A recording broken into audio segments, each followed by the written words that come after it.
վերաբերյալ քրեական գործ է եղել։ Կամ այս դալիճում ասում եք կրոնական հարց տարբերություն կա ձեր եւ մեր միջև։ Այդ դուք ուսումնասիրել եք մեր դավանանքը եւ հասկացել եք, որ կրոնական տարբերություն կա։ Ես Սուրբ Առաքելական եկեղեցու հետևորդ եմ։ Իմ աղջիկները կնքվել են Սուրբ Սարգիս եկեղեցում։ Ես ամուսնացել եմ եկեղեցով։ Եվ իմ դավանանքն ասում է, որ վեհափառը չի կարող ուսակրոնության երթումը դրժած լինել։ Իսկ ձեր կրոնում ինչպես է, ինչ շատ հետաքրքիր է։ Ձեզ մոտ վեհափառը կարող է զավակ ունենալ, այդպիսին է ձեր կրոնը, եկեք եւ մեզ պատմեք, ինչպիսին է ձեր կրոնը։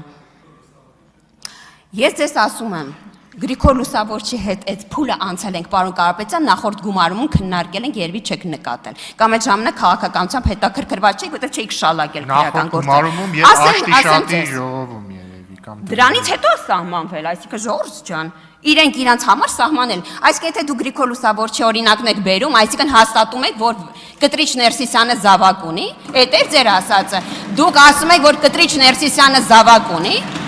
դուք հենց նոր խնդրում եմ նկատել, որ ընդդիմությունը հաստատեց, որ Կտրիչ Ներսիսյանը ունի զավակ եւ դա իրանց համար ընդունելի է։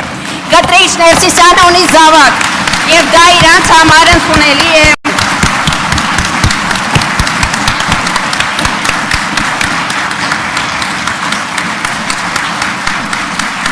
Լավ, Հերիքա, հարգելի գործընկերներ,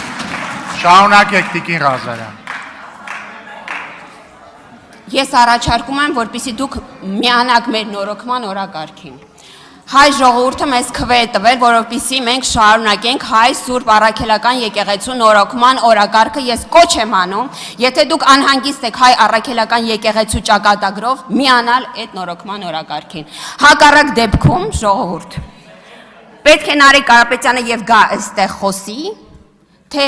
այդ ինչ դավանանք է, որտեղ վեհափառը կարող է ունենալ զավակ, թող գա եւ ասի, այդ ինչ դավանանք է, որտեղ մենք նման բան չենք նկատել։ Պարոն Ղազինյան, դուք առաջին հայացքից բավականին կառուցողական